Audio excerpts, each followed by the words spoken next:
The real estate agent's heels clicked against our parents' hardwood floors like a metronome counting down to disaster. I stood frozen in the doorway, watching this stranger assess every corner of my childhood home with cold, calculating eyes. My sister Samantha's frantic call 20 minutes ago still echoed in my head. "Amelia, some woman is here to appraise the house. Did you know anything about this?" I didn't. But I knew exactly who did.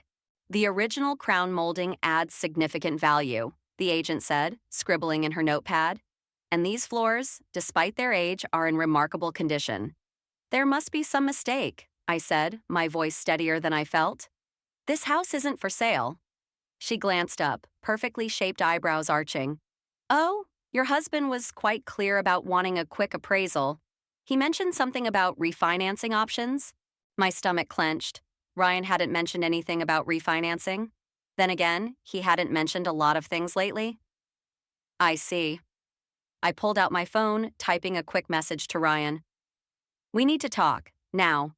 The agent continued her tour, measuring rooms and taking photos while I trailed behind her like a ghost. Every flash of her camera felt like a violation.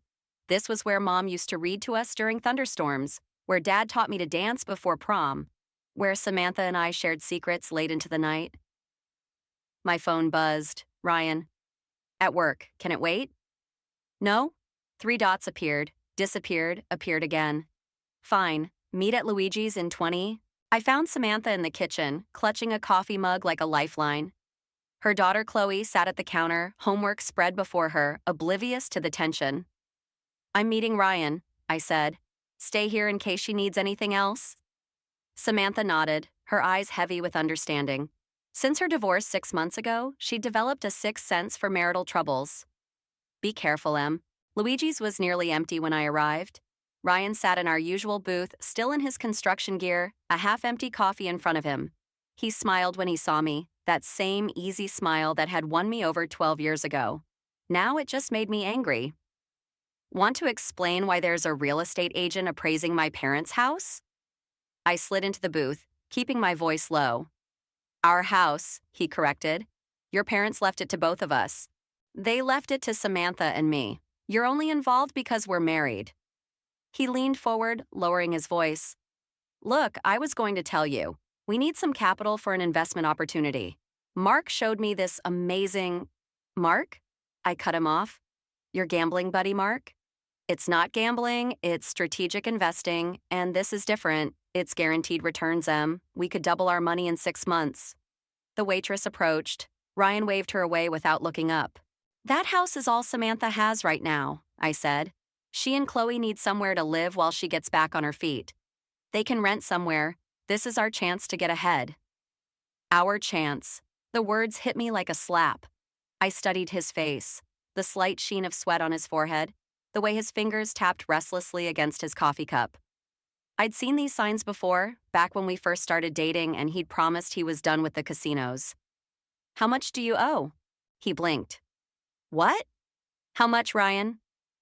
The silence stretched between us like a chasm. Finally, he whispered, 150. "1,000?" He nodded. I stood up, my chair scraping against the floor. "The appraisal stops now, and tomorrow I'm hiring someone to look into exactly what you've been doing with our money." "Amelia, wait!" But I was already walking away, my phone in hand, searching for private investigators. Behind me, I heard Ryan call my name again, but his voice was drowned out by the blood rushing in my ears and the memory of my father's words on his deathbed.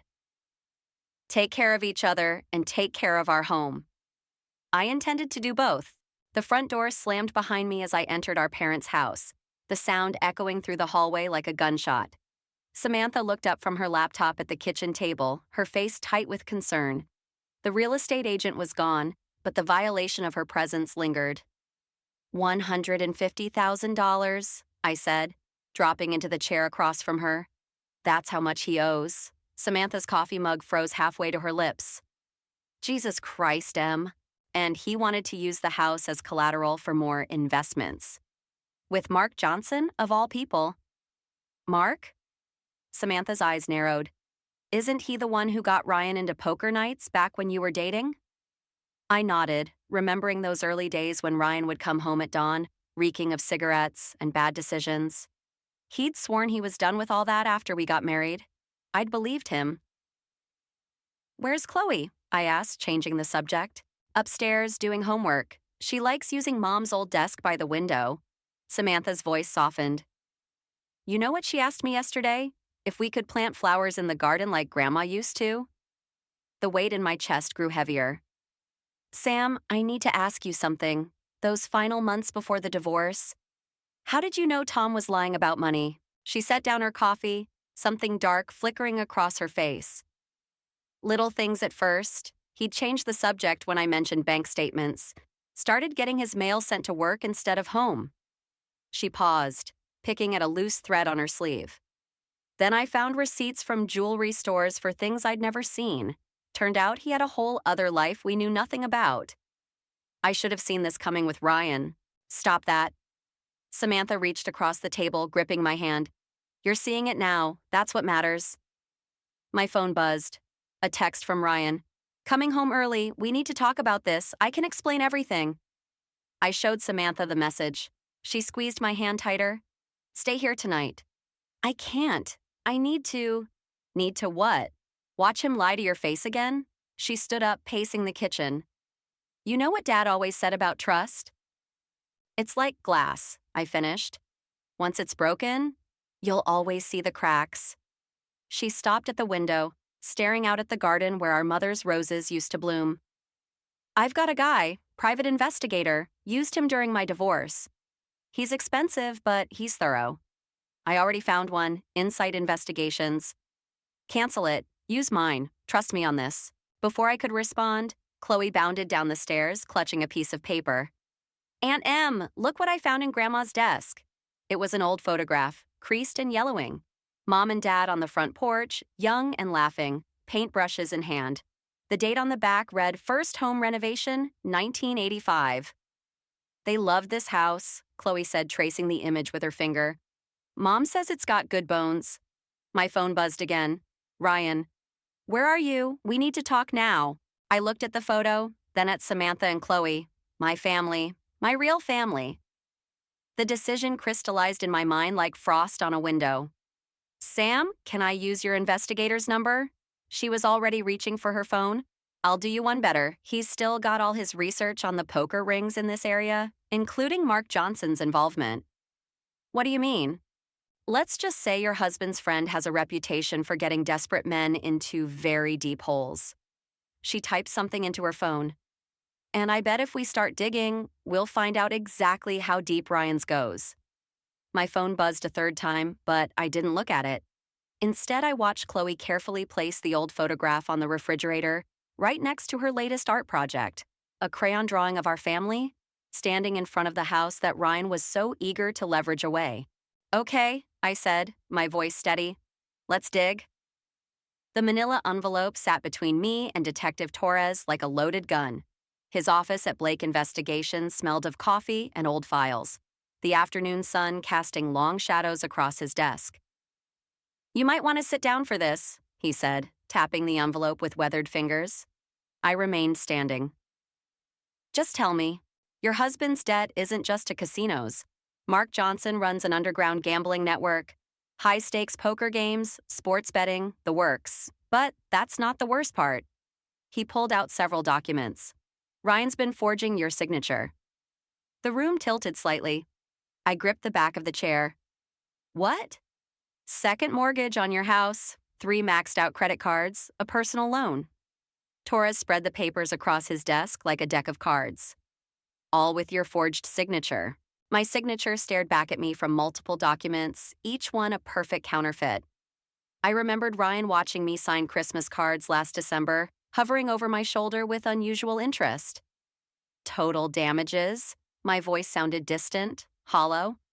"Including the gambling debts, close to $300,000. Double what he'd admitted to." The chair caught me as my knees buckled. "There's more," Torres said, pulling out his phone. "This was recorded at the Red Door bar last night." Ryan's voice filled the small office. "Just need another month, Mark. The house appraisal came in high. Once I convince Amelia about the refinancing." "You said that last month?" Mark's voice was casual, almost friendly. Remember our arrangement? Your construction company's contracts go through my businesses. If you can't pay, those contracts start disappearing. And then, how will you explain that to your crew? I'll get the money. You better, because next time it won't be just contracts disappearing. Torres stopped the recording. Mark Johnson's been investigated 3 times for assault. Charges never stuck. My hands wouldn't stop shaking. Ryan's company employs 30 people. And Johnson knows that's your husband's weakness? He'll do anything to keep those people employed? Torres leaned forward. Mrs. Carter, I've seen this before. It only gets worse. My phone buzzed. A text from Samantha. Ryan's here at the house, looking for you. He's angry. Another message followed. Sent Chloe to her friends. Get here now. I have to go. I stood up, gathering the documents with trembling fingers. Mrs. Carter. Torres's voice stopped me at the door. There's a domestic violence shelter on 5th Street, just in case. I won't need it. They all say that. I drove to my parents' house with the radio off, my mind racing through 12 years of marriage, searching for signs I must have missed. The forged signatures felt like individual betrayals, each one a small death of trust. Samantha met me at the door, her face pale. He's in the kitchen. He found the investigator's card in your purse. Ryan's voice boomed from inside. Amelia, get in here. I handed Samantha the manila envelope. Call Torres if anything happens. It's okay. I squeezed her hand. I need to do this. Ryan stood at our parents' kitchen counter, his construction clothes still dusty from work. The investigator's card lay between his fingers. Having me followed? His voice was deadly quiet. Checking up on me like some criminal? Are we going to pretend I didn't need to? Everything I did was for us, to give us a better life. By forging my signature, by gambling away our future. He flinched. How did you? 300,000, Ryan. That's what you've really lost. Were you going to tell me before or after you got our family home involved in your mess? Mark can help us. Mark? I laughed, the sound sharp and foreign. I heard the recording. Your friend Mark is threatening you and you're still defending him? Ryan's face darkened. He took a step forward, then another. I held my ground even as my heart hammered against my ribs. You have no idea what you've done, he whispered. Behind him, through the kitchen window, I saw Samantha on the phone, Torres's card in her hand. In that moment, I realized there was no going back, only through. No, Ryan, I said, my voice steady despite my fear. You have no idea what I'm about to do. The police lights painted our parents' kitchen in alternating red and blue. 2 officers stood by their car while Ryan sat in the back seat, his face a mask of fury. Samantha had called them the moment he'd grabbed my arm, but now, watching him through the window, I felt hollow instead of vindicated. Detective Torres arrived just as the police car pulled away. You're lucky your sister was here, he said, studying the bruise forming on my wrist. Things could have gotten much worse. He's never been violent before. Desperate men do desperate things. Torres pulled out his phone, showing me a series of text messages. These came in from my contact at the bank. Ryan tried to transfer your joint savings this morning. All of it. My throat tightened. How much? 68,000. The bank flagged it because of the forged signatures we reported. The room swayed slightly. That money was meant for Chloe's college fund, a promise I'd made to my parents before they died. Samantha appeared with an ice pack. There's more, she said quietly. Show her Torres. He hesitated, then pulled up an email on his phone. Mark Johnson's been busy. 3 of Ryan's biggest construction contracts were suddenly canceled this afternoon. 48 workers affected. Jesus. I pressed the ice pack harder against my wrist, letting the cold numb more than just the bruise. Those families. It gets worse, Torres continued. Johnson's company is swooping in to take over the contracts. He's offering to hire Ryan's workers at half their current salary. The pieces clicked together like a terrible puzzle. He planned this. Mark set Ryan up to fail. Classic loan shark tactic, Torres agreed. Get someone desperate enough, then squeeze them until they break. Your husband was probably just the latest target. Samantha's phone chimed. She read the message, her face paling. Chloe's friend's mom just called. Someone's been parked outside their house for an hour. Dark SUV, tinted windows. My blood ran cold. Mark's people? Torres was already heading for the door. I'll check it out. Mrs. Carter, pack a bag. You and your family need to leave. Now. We're not running, Samantha protested. This is our home. It's not about the house anymore, I said, understanding finally settling in my chest like lead. Ryan's debt is Mark's leverage. As long as we're here, we're all targets. I walked to the living room window, staring out at the garden where Mom's roses once bloomed. The property deed sat in my purse, heavy with possibilities. An idea formed? Dangerous, maybe stupid, but possible. Torres, I called. How much would it cost to hire those construction workers back at their full salary? He frowned. With benefits? Close to what Ryan owes. Why? I pulled out the deed. Because this house is worth twice that. Amelia, no. Samantha grabbed my arm. Mom and Dad would want us alive more than they'd want us keeping their house. I turned to Torres. If I sell, could you help set up a legitimate company? Hire Ryan's workers before Johnson can exploit them? He studied me for a long moment. It's risky. Johnson won't take kindly to losing his leverage. Good. The word came out sharper than I intended. Let him feel what it's like to have something taken away. My phone buzzed, a text from an unknown number. Smart move getting Ryan arrested. Let's discuss terms. Meet tomorrow, 2 p.m., Red Door Bar. I showed Torres the message. He shook his head. It's a trap. Of course it is. I looked at Samantha, then back at our parents' house, the home that held all our memories, all our love, all our pain. But it's also an opportunity. To do what? Samantha asked. I thought of Ryan in the police car, of Mark Johnson's threats, of 48 families about to lose everything, of our parents who taught us that home wasn't just about walls and windows. It was about protecting the people you love. To end this, I said, on our terms. The house creaked in the evening wind, as if agreeing with my decision. Tomorrow, I'd meet with Mark Johnson. But first, I had some calls to make and a plan to set in motion.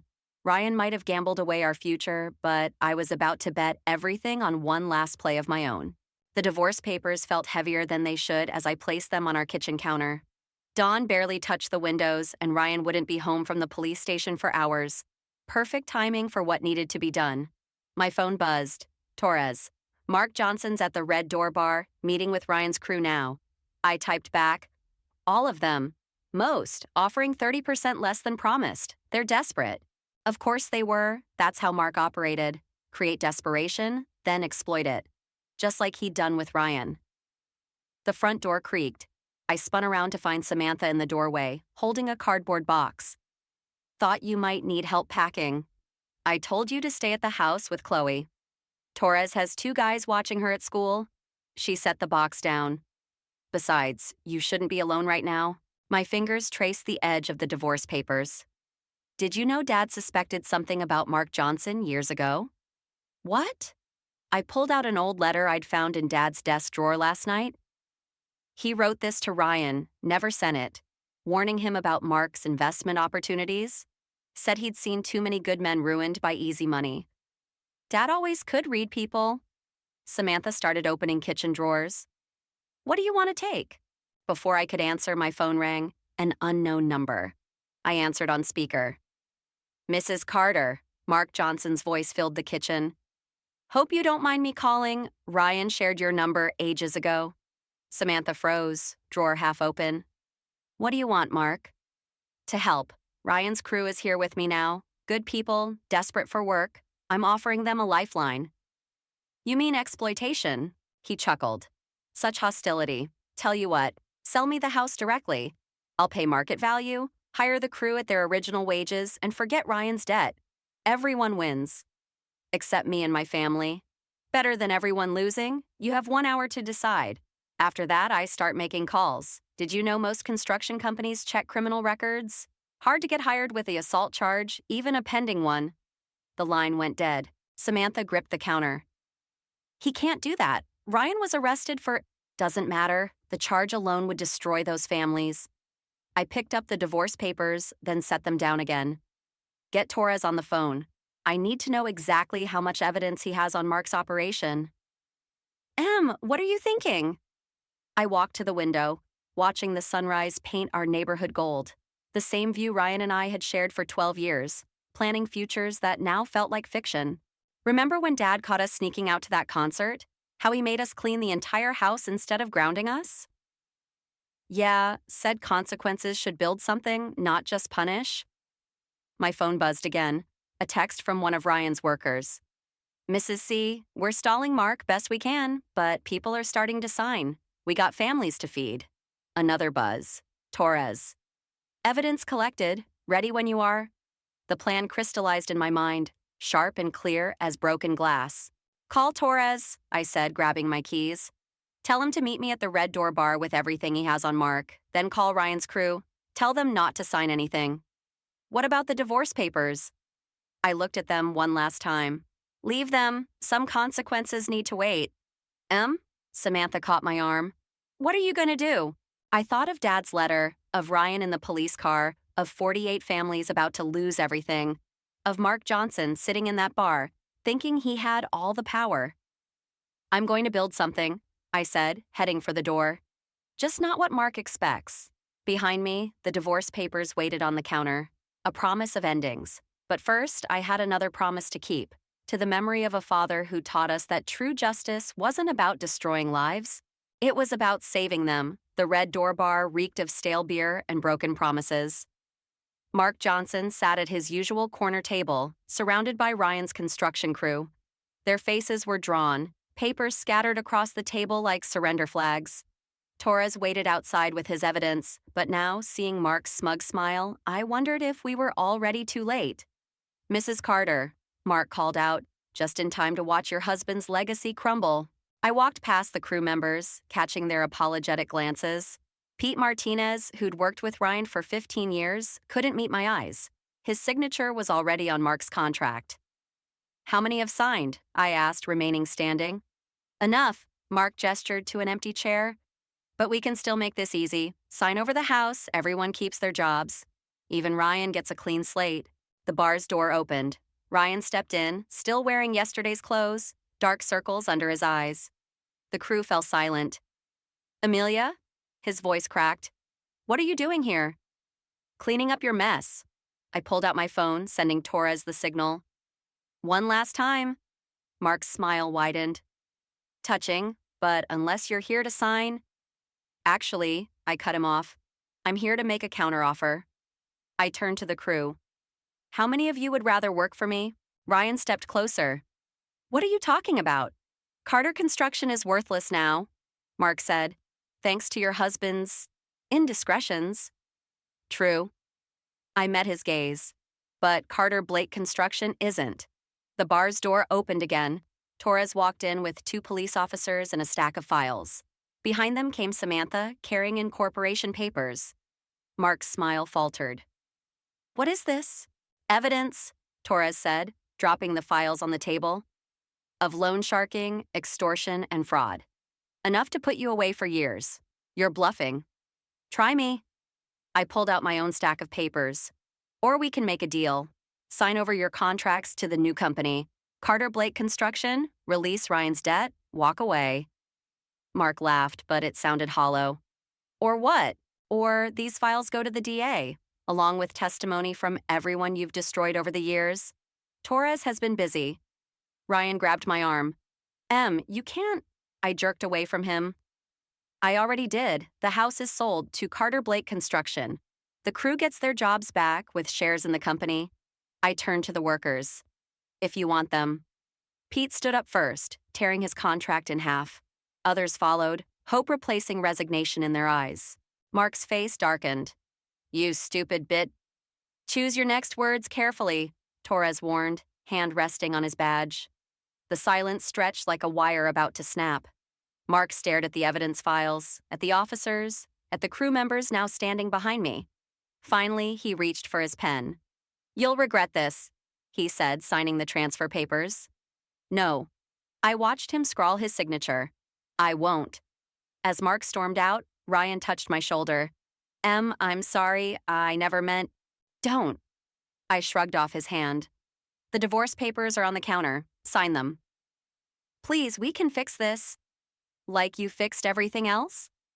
I turned to face him, 12 years of love and lies crystallizing into this moment. You didn't just gamble away our money, Ryan. You gambled with people's lives, their families, their futures. I was trying to protect them. No, you were protecting yourself. I handed him a pen. Now I'm protecting everyone else. The crew watched in silence as Ryan signed the papers, his hands shaking. When he finished, he looked up with tears in his eyes. What happens now? I thought of our parents' house, of Samantha and Chloe, of all the families depending on this moment, of everything I'd lost and found in the past week. Now? I took the signed papers, feeling their weight. Now I build something new, without you. I walked out of the Red Door bar into the morning sun, leaving behind the wreckage of one life and the blueprints of another. It wasn't revenge exactly. Dad would have called it justice with purpose. I called it starting over. 3 weeks after the Red Door bar showdown, I found Ryan waiting in our parents' driveway. He leaned against his truck, holding a manila envelope, looking more haunted than I'd ever seen him. You need to see this, he said, holding out the envelope. I kept my distance. The divorce is final, Ryan. Whatever this is, it's about Mark. His hand shook. He's not done with us. A chill ran through me despite the summer heat. Inside the house, I could see Samantha watching through the window, phone in hand. I took the envelope. Inside were screenshots of online gambling transactions, hundreds of them, all under my name. He's framing me, I said, the pieces clicking together. No. Ryan's voice cracked. He made me do it, said he'd hurt you if I didn't. I've been using your identity for months. The world tilted sideways. Every victory from the Red Door bar turned to ash in my mouth. How much? Almost $500,000. Samantha appeared at my side, Torres's number already dialed.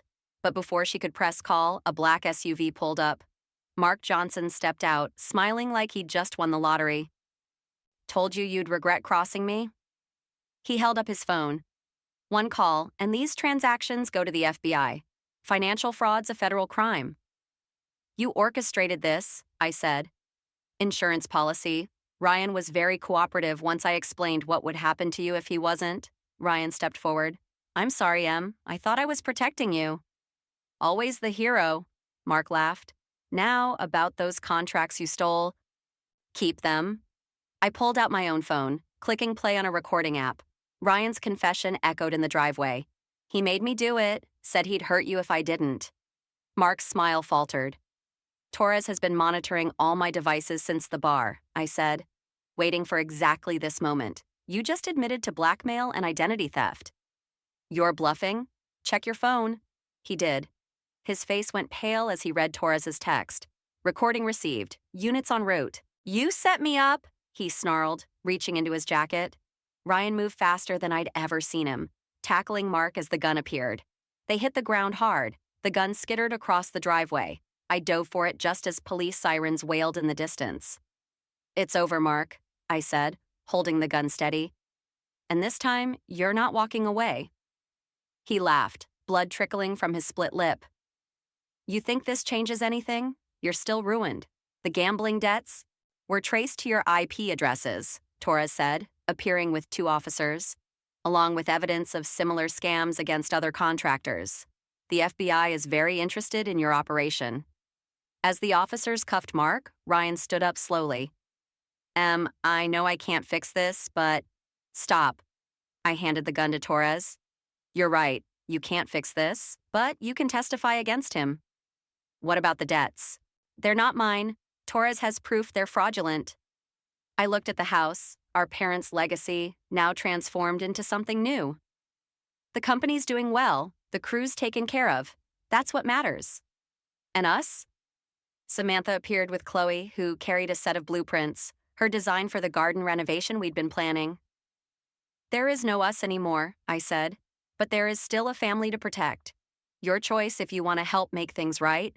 Mark shouted threats as the officers led him away, but his voice faded beneath the sound of Chloe explaining her garden plans, of Samantha calling the crew about tomorrow's projects, of life moving forward. Ryan nodded slowly, understanding finally crossing his face. I'll testify, whatever you need. Good. I turned away from him, toward my sister and niece, toward the home we were rebuilding together. Because this time, we're doing things my way. The police cars pulled away, taking Mark's threats and Ryan's mistakes with them. What remained was stronger than revenge. It was redemption, built one brick at a time. The autumn breeze carried the scent of fresh paint and new beginnings through our parents' garden. Chloe's renovation design had transformed the space, with Mom's favorite roses now sharing soil with vegetables and herbs. A perfect blend of memory and possibility. Pete Martinez adjusted the new company sign on the front gate. Carter Blake Construction, building legacy homes. Your folks would have loved this, he said, stepping back to admire his work. Inside, Samantha sorted through construction permits at Mom's old desk while I reviewed crew assignments. Mark Johnson's trial was set for next month, with Ryan's testimony as the cornerstone of the prosecution's case. The crew members he'd tried to destroy would now help ensure his conviction. The doorbell rang. Torres stood on the porch, holding a familiar cardboard box. Last of the evidence files, he said, setting it down. Thought you might want to know. Ryan checked into rehab yesterday, gambling addiction program. His choice? Part of his plea deal, but he seemed different. Said something about building things back up instead of tearing them down. I nodded, thinking of Dad's undelivered letter. Sometimes the best revenge is proving them wrong about who you are. Torres smiled. Speaking of proof, your crew's first project starts tomorrow, renovating the women's shelter on 5th Street. Not very profitable, Samantha called from inside. No, I agreed. But Dad always said good work builds more than just houses. As Torres left, Chloe burst through the front door, waving a paper. Aunt Em, look what I found in Grandpa's old toolbox. It was a photograph I'd never seen before, Dad teaching me and Samantha how to use his level. All three of us laughing as the bubble refused to center. On the back, he'd written, "The foundation matters most. Everything else can be fixed." Can we hang it in the office? Chloe asked. Perfect timing, Pete said, carrying in a frame. The crew pitched in. Thought you might want this for the wall, too. It was the original deed to the house, now transformed into Carter Blake Construction's first official document. Below it, every crew member had signed their names. Not just signatures, but promises to build something better than what Mark and Ryan had tried to destroy. One more thing, Samantha said, pulling out an envelope. Remember that investment account Dad started for us? The one Mom always said was for emergencies? She handed me the statement. The balance was exactly what we needed to start a training program for women in construction. Mom would have called this an emergency, Samantha said, helping people rebuild their lives. The front door opened again as crew members began arriving for our first official company meeting. They filled the house with purpose and possibility, transforming our childhood home into something bigger than revenge or redemption. Ready for this? Samantha asked. Through the window, I watched Pete showing Chloe how to use Dad's old level, their laughter echoing across the garden. Behind them, the roses Mom planted decades ago bloomed alongside Chloe's new vegetables. Proof that legacy doesn't just survive change, it grows stronger because of it. You know what Dad used to say about measuring twice? Samantha smiled. And building once. I think we're measuring just right. The crew gathered in what used to be our living room, now our company's heart. Tomorrow we'd start building something new. Not just houses or shelters, but second chances. The kind that grow from solid foundations and survive any storm. I picked up Dad's level, feeling its familiar weight. The bubble finally centered, steady and true, pointing toward whatever came next. Not an ending, really, just a different kind of beginning. One built to last.